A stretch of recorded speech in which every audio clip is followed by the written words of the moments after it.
اللہ نے موسیٰ علیہ السلام سے توریت کی نزول کا وعدہ کیا تو نزول کتاب میں تاخیر ہوئی اور موسیٰ علیہ السلام نے بھائی ہارون علیہ السلام کو بنی اسرائیل کے درمیان چھوڑ دیا اور خود میقات چلے گئے۔ موسیٰ علیہ السلام نے ہارون علیہ السلام کو ہدایت کی تھی کہ بنی اسرائیل کے مسائل کو دیکھیں اور ان کا انتظام و انصرام سنبھالیں، اور خود کو طور چلے گئے۔ طے پایا تھا کہ موسیٰ علیہ السلام 30 دن تک روزے رکھیں گے اور کوہ طور میں ہی رہیں گے، لیکن عوام کی آزمائش کے غرض سے یہ وعدہ 40 دن تک بڑھ گیا، اور جب کوہ طور میں اللہ کا کلام موسیٰ علیہ السلام کو ملا اور 10 مقدس فرامین تختیوں پر تحریر کیے گئے تو آپ نے واپسی کا فیصلہ کیا۔ ادھر موسیٰ علیہ السلام کے وعدے میں تاخیر ہوئی اور 30 دن گزر گئے، مگر آپ پلٹ کر نہیں آئے، تو بنی اسرائیل پر شیطان کا کامیابی حملہ ہوا اور وہ دھوکہ کھا گئے، اور سامری نامی شہرت پسند، اقتدام پسند اور جاب پسند بنی اسرائیلی شخص نے سونے کا بچڑا بنایا اور فریب سے اس سے کچھ آوازیں نکلوائیں اور لوگوں سے کہا موسیٰ علیہ السلام نے وعدہ خلافی کی ہے، موسیٰ علیہ السلام واپس نہیں آئیں گے، اور ہماری تمام بدبختیوں کا واحد سبب یہ ہے کہ ہمارا کوئی بت نہیں ہے، اسی لیے میں نے سونے کا ایک بت بنا رکھا ہے۔ نادان و احمق و سادہ لو اور دھوکہ کھانے کے شوقین سامری کے گرد اکٹھے ہوئے، اس کی باتوں کا یقین کر لیا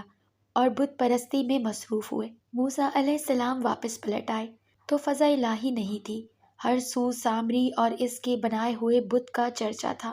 اور ہارون علیہ السلام کو جان کا خطرہ پڑ گیا تھا اور کوئی ان کی بات سننے کے لیے تیار نہ تھا۔ موسیٰ علیہ السلام نے یہ دیکھا تو غضبناک ہوئے اور فرمایا تم نے بہت برا کیا کہ اس بھونڈے فعل میں مصروف ہو گئے، اور اس قدر غضبناک ہوئے کہ طور سے لائے ہوئے تختیوں کو زمین پر پھینک دیا اور بھائی ہارون علیہ السلام کا گریبان پکڑ لیا اور فرمایا تم نے کیوں لوگوں کو سامری کے بچڑے کا دھوکہ کھانے دیا؟ ہارون علیہ السلام نے عرض کیا بھائی جان، مجھ پر ملامت نہ کرنا اور دشمنوں کی زبانوں کی شماتت کے عنوان سے میری طرف دراز مت کرنا۔ ان لوگوں نے میری بات نہیں سنی، مجھے کمزور دیکھا اور قریب تھا کہ مجھے مار ڈالتے، مگر میں پھر بھی ان کے کرتوتوں سے متفق نہیں تھا۔ مجھے امید ہے کہ خداوند تعالیٰ تمہیں بخش دے اور ان لوگوں کو کیفر کردار تک پہنچا دے جنہوں نے اس بدعت کی بنیاد رکھی۔ موسیٰ علیہ السلام سامری کے پاس پہنچے اور فرمایا اے سامری، یہ کیا تھا جو تو نے کیا؟ کہنے لگا جو کچھ لوگ نہیں سمجھ سکے میں سمجھا چکا، اور اللہ کے فرشتے جبرائیل کے نقش پا میں سے مٹی بھر مٹی اٹھا لی اور اس سے گوسا لے جسم پر پھینک دیا، اور میری نفس نے اس طرح میرے لیے فریب کاری کر دی۔ موسیٰ علیہ السلام نے فرمایا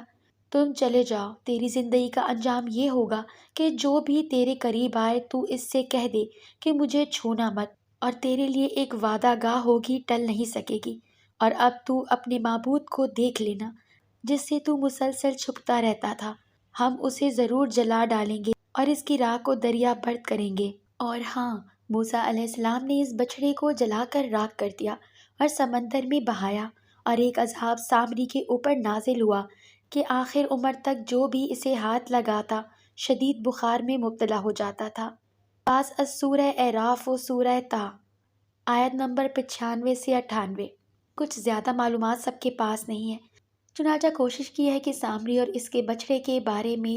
کچھ تحقیق دوستوں عزیزوں کی خدمت میں پیش کی جائے۔